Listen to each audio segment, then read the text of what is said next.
사람이 참기 힘든 극단적인 고통 중에 하나가 배고픔입니다. 다행히도 아주 예외적인 사례를 제외하고 21세기 대한민국에서 절대적인 배고픔으로 고통받는 사람은 없습니다. 기근이라고 하는 말이 있습니다. 기근은 먹을 곡식이 없는 상태를 말합니다. 단지 하루나 이틀 먹을 양식이 없는 것이 아니라 한 지역이나 한 나라에서 무수히 많은 사람들이 열흘, 한 달 혹은 그 이상 먹을 것이 아무것도 없어서 말 그대로 굶어 죽을 지경의 절대적인 배고픔에 시달리는 상황을 기근이라고 이야기합니다. 오늘 창세기 12장 10절의 말씀에 보면 가나안에 기근이 들었다라고 말합니다. 그런데 뭔가 좀 이상합니다. 가나안이 어떤 땅입니까? 신명기 11장 9절에 이야기하고 있듯이 가나안은 젖과 꿀이 흐르는 풍요로운 땅입니다. 우리가 그렇게 알고 있지요. 그런데 그 풍요로운 땅 가나안에 기근이 들었다는 겁니다. 아브라함은 분명히 하나님께서 그 땅에 가라고 하셨기 때문에 가나안에 갔습니다. 하나님께서는 그가 복이 될 거라고 하셨죠. 그런데 어떻게 축복으로 가라 하신 땅에서 기근이 있을 수 있을까요? 사막과 광야로 뒤덮인 서남아시아, 우리가 예전에 중동이라고 불렀던 이 지역에서 가나안은 분명히 사람이 살만한 좋은 땅이었습니다. 하지만 주변의 다른 지역들과 비교해 보면 또 마냥 좋은 땅은 아니었습니다. 아브라함의 고향이었던 갈대아 우르, 이후에 바벨론이라고 불려지는 지역에 비해서는 훨씬 못한 땅이었죠. 나일강의 범람으로 마르지 않는 비옥한 토지를 자랑했던 이집트와는 비교할 수도 없었습니다. 가나안은 적당한 비가 내릴 때는 풍성한 결실을 맺는 살만한 땅이었지만 반대로 때때로 비가 오지 않으면 도무지 살 수가 없는 그런 땅이었습니다. 언제든지 좋을 수 있었지만 또한 좋지 않을 수도 있는 그런 땅이었죠.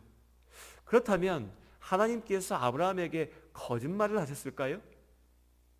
갈대아 우르에서 하란에서 큰 강 유역의 좋은 땅에 잘 살고 있었던 아브라함을 비가 와야만 그나마 살만한 이 안 좋은 땅으로 데려오신 것일까요? 하나님께서 아브라함에게 거짓말하셨을까요? 그렇지 않습니다. 창세기 12장 1절과 2절의 말씀을 우리 좀 꼼꼼하게 같이 읽어보지요. 하나님께서 아브라함에게 이르십니다. 너는 너의 고향과 친척과 아버지의 집을 떠나, 그러니까 갈대아 우르 그리고 하란이지요. 이 지역을 떠나서 내가 너에게 보여줄 땅으로 가라. 가나안입니다. 내가 너로 큰 민족을 이루고 내게 복을 주어 내 이름을 창대하게 하리니 너는 복이 될지라. 하나님께서는 아브라함에게 너에게 보여줄 땅 곧 가나안으로 가라고 명령하셨습니다. 아브라함은 그 명령에 순종했지요. 그렇다면 이어지는 복이 주어져야 됩니다. 그런데 여기서 우리가 한 가지 분명히 보아야 될 것은 그가 아브라함이 복을 받게 되는 것은 땅 때문이 아니라는 거죠. 하나님께서 아브라함에게 말씀하실 때 아브라함아, 자, 내가 너한테 보여준 땅으로 가라. 그러면 그 땅이 풍요롭고 그 땅이 참 좋고 그 땅에서 농사지면 열매를 많이 맺고 그 땅에서 가축을 키우면 가축이 잘 자랄 거기 때문에 그 땅에 가면 네가 복 받을 거야 라고 말씀하지 않으셨다는 거죠. 하나님께서 뭐라고 말씀하십니까? 내가 너로 큰 민족을 이루고 내가 너로 복을 주고 내가 너의 이름을 창대하게 할 것이니 그래서 네가 복이 될 것이다. 하나님께서 아브라함이 복이 되게 하십니다. 땅이 아니죠. 가나안이 복된 땅이 될 수 있는 이유는 하나님께서 그 땅을 지키시기 때문입니다. 반대로 이야기하면 하나님께서 함께하지 않으신다면 가나안은 언제든 저주의 땅이 될 수 있습니다. 하나님께서 함께 하신다면 바벨론도 이집트도 축복의 땅이 될 수 있습니다. 그렇기 때문에 아브라함이 믿어야 될 것은, 또한 우리가 믿어야 될 것은 땅이 아닙니다. 가나안이 아닙니다. 그 땅을 복되게 하시는 하나님이신 거죠. 약속의 땅에도 기근이 올 수 있습니다.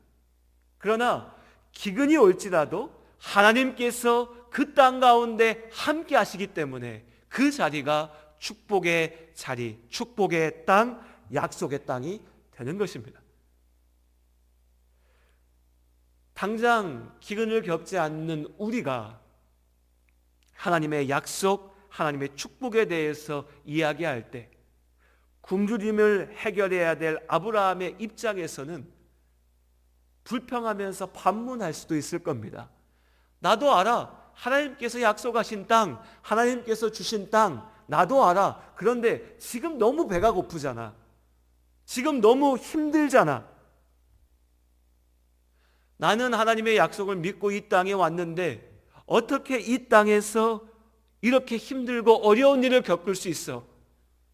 어쩌면 하나님에 대한 믿음에 금이 갔을 수도 있습니다. 하나님께서 함께 하시는데 왜 기근이 오는가? 아브라함만의 문제가 아닙니다. 지금 우리가 부딪히고 경험하고 있는 문제죠. 사실 고난의 순간이야말로 지금까지 하나님과 동행했던 그 모든 믿음의 시간들이 빛을 발해야 될 때입니다. 하지만 정작 많은 사람들이 어려움에 부딪혔을 때에 지금껏 지나왔던 그 평안한 때 하나님 앞에 함께했던 믿음이라고 얘기했던 그 시간들을 잊어버립니다. 그리고 하나님을 의심하죠. 어떻게 나에게 이런 어려움이 있을 수 있습니까? 왜 나에게 이런 슬픔을 경험하게 합니까? 왜 내가 이 고난과 도전 가운데 던져져 있어야 됩니까? 하나님 능력이 없습니까? 하나님 나를 미워합니까? 사실 하나님이 없는 거 아닙니까? 의심하죠. 그리고 원망합니다. 하나님 앞에 등을 돌리죠. 아브라함도 우리와 다를 바 없이 평범한 사람이었습니다.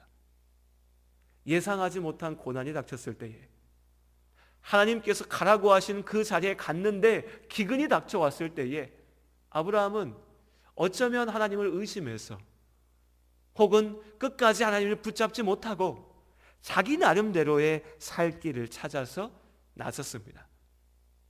그가 향한 방향은 이집트였습니다. 가나안 남쪽의 이집트는 나일강 유역의 비옥한 땅을 자랑했습니다. 그래서 주변의 지역들이 기근에 시달릴 때에도 이집트는 풍성한 곡식들을 자랑할 수 있었죠. 그래서 기근을 피해서 이집트로 간 아브라함의 선택은 나쁘지 않은 것이었습니다. 문제는 그 이집트 땅에 들어가면서 아브라함이 머리를 짜내서 내놓은 꾀였죠. 아브라함이 아내인 사라에게 말합니다. 창세기 12장 12절과 13절의 말씀입니다. 애굽 사람이 그대를 볼 때에 사례이지요. 여기서는요. 이는 그의 아내라 하여 나는 죽이고 그대는 살리리니 원하건대 그대는 나의 누이라 하라. 그러면 내가 그대로 말미암아 안전하고 내 목숨이 그대로 말미암아 보존되리라 하니라. 이집트에 도착한 아브라함은 두려움과 욕심이라고 하는 이중적인 마음에 사로잡혔습니다. 이집트 사람들이 이방인인 자신을 해칠지도 모른다는 두려움에 떨었습니다.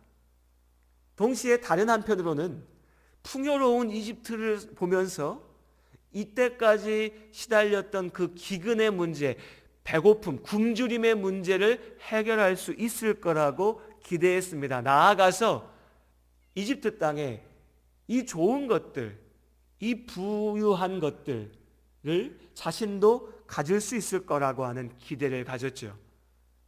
이집트에서 아브라함에게 아내인 사레는 기회이자 위기였습니다. 아름다운 아내를 통해서 이집트 사람들에게 호감을 얻을 수 있을 거라고 하는 기대가 있었지요. 그래서 이집트의 풍요로운 것들을 자신도 많이 갖게 될 수 있을 거라고 기대했습니다. 하지만 아름다운 아내를 이집트 사람들이 빼앗고자 한다면 남편인 자신이 제일 첫 번째 제거 대상이 되어야 됐기 때문에 자신의 생명을 잃을지도 모른다라고 하는 두려움이 있었습니다. 이렇게 두려움과 욕심 사이에서 고민하던 아브라함이 내린 결론은 아내를 여동생이라고 속이는 것이었습니다. 그리고 이집트에 도착했지요.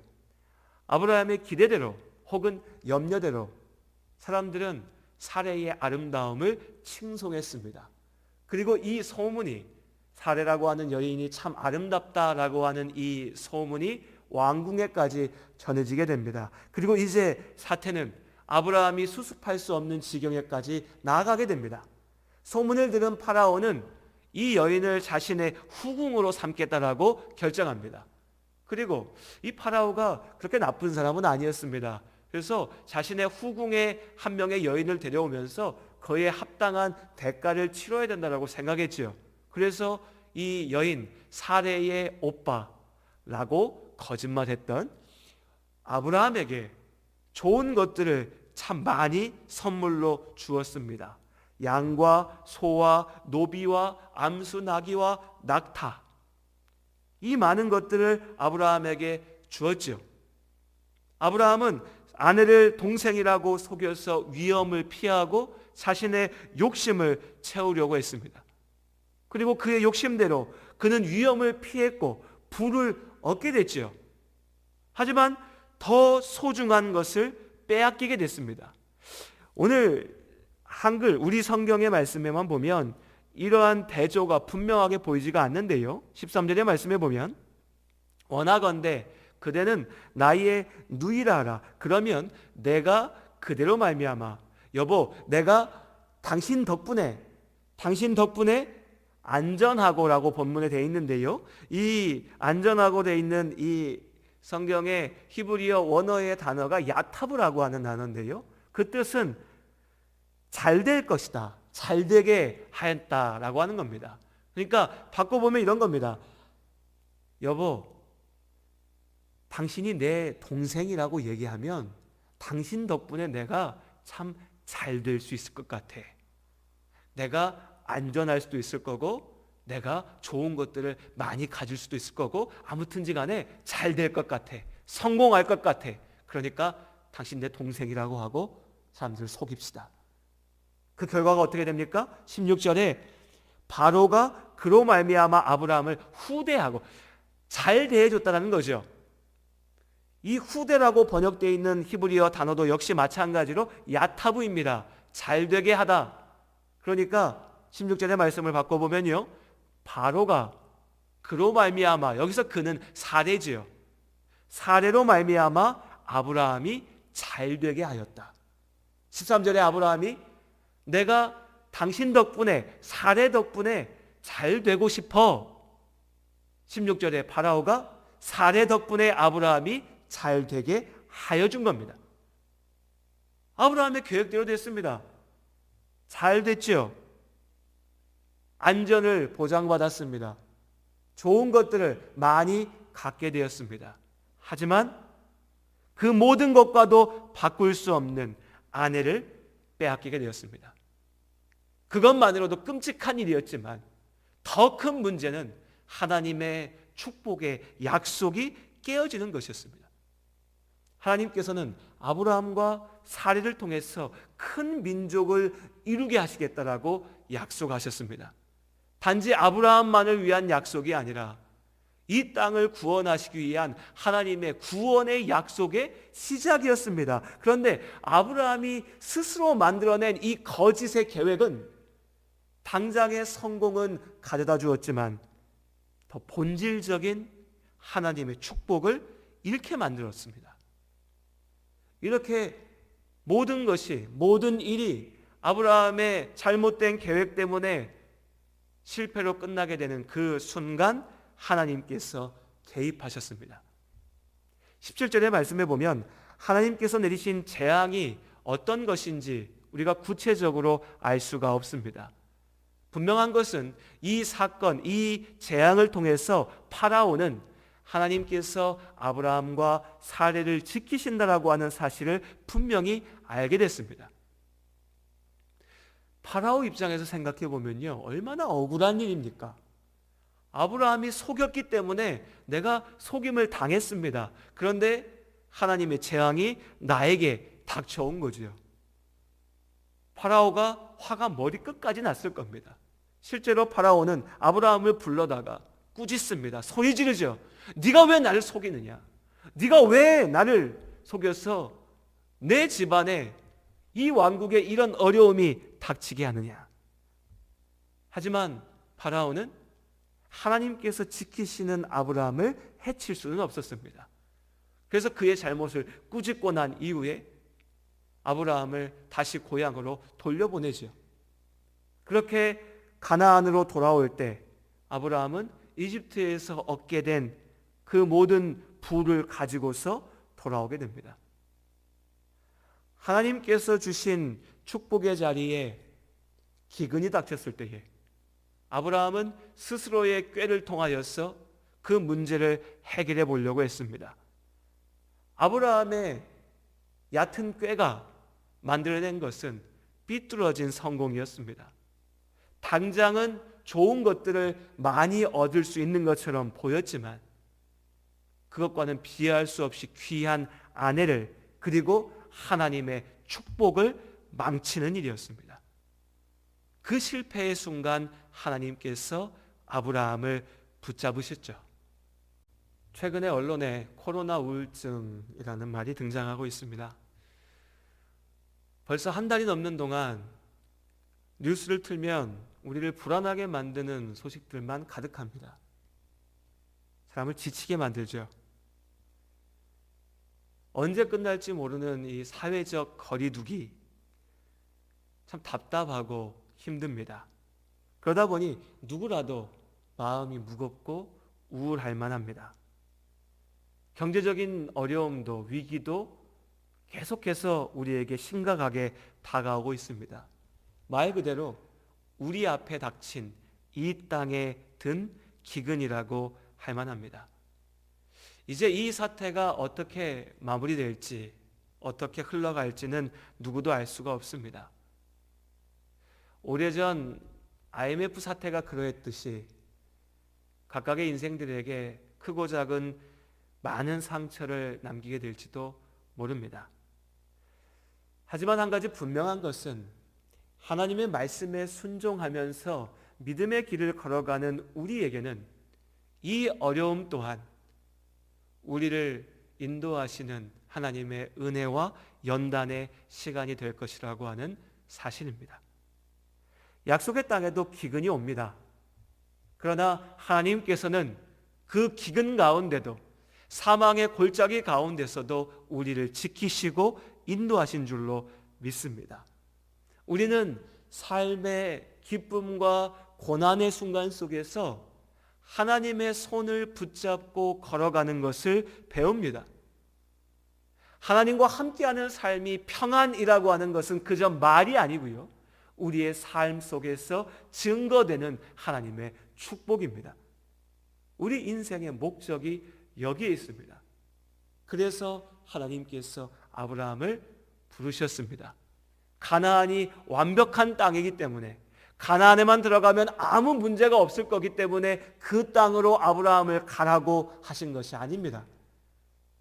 그 땅에 가서는 오직 하나님만 의지해야만 살 수 있기 때문에 하나님의 손을 붙잡고 걸어가는 연습을, 하나님 나라의 삶을 배워가기 위해서 아브라함을 가나안으로 부르신 겁니다. 마찬가지로 우리를 우리의 자리, 우리의 인생의 자리에 믿음의 사람으로, 믿음의 자녀로 부르시고 세우셨습니다. 예수를 믿는다고 병에 걸리지 않는 것이 아닙니다. 예수를 믿는다고 부자 되는 것이 아닙니다. 교회에 다닌다고 아무 근심과 걱정이 없고 평안한 것이 아니죠. 예수를 붙잡고 하나님의 뜻 가운데 살아가는 우리에게도 어려움이 있습니다. 슬픔이 있습니다. 질병에 괴로워하고 삶에 눈물 흘립니다. 우리의 삶 속에 기근이 있습니다. 하지만 그 기근 속에서도 하나님은 우리와 함께 하십니다.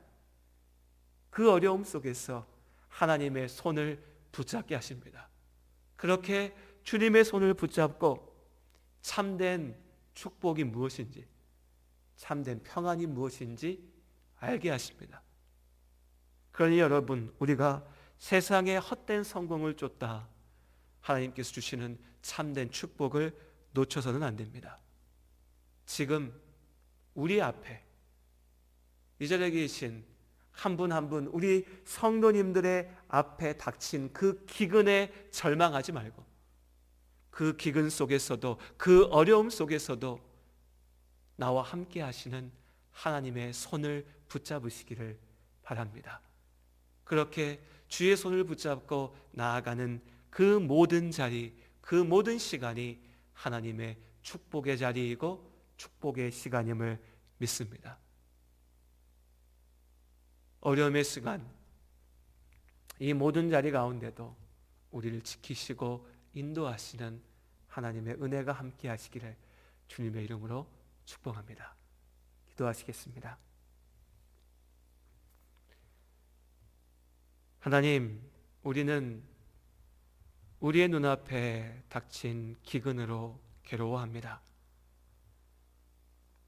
그리고 그 어려움 가운데에 나의 계획과 나의 생각대로 길을 찾고자 합니다. 그렇게 아브라함이 걸어갔던 실수를 우리도 반복합니다. 그러나 하나님께서 아브라함의 삶을 통하여 우리에게 먼저 보여주셨습니다. 어려움의 순간에 우리가 의지해야 될 것은 나의 능력도 나의 생각도 아니고 하나님의 말씀이고 하나님의 손길입니다. 이제 우리 각자의 삶이, 이 나라가, 온 세계가 뜻하지 않는 어려움 가운데 있습니다. 이 어려움 속에서도 우리가 평안으로 나아갈 수 있는 길은 오직 하나님 가운데 있는 줄로 믿습니다. 날마다의 삶 속에 오직 주의 말씀을 의지하며 나아갈 수 있게 하여 주시옵소서. 의심과 미움과 원망에 가득 찬 삶을 살지 않게 하시고 주님의 명령대로 사랑하며 섬기며 주님의 도우시는 손길을 붙잡고 나아가는 우리의 삶이 될 수 있게 하여 주시옵소서. 특별히 우리 가운데 삶의 어려움으로 약속의 삶을 살아가면서 뜻하지 않는 기근 가운데 괴로워하고 있는 성도님들이 계시다면 주님께서 그 마음을 위로하시고 오늘 하나님께서 주신 이 말씀을 통하여서 더욱 주님을 의지하고 주의 손을 붙잡을 수 있도록 인도하여 주시옵소서. 날마다의 우리의 삶을 지키시고 인도하시는 우리를 사랑하시는 예수님의 이름으로 기도드립니다. 아멘.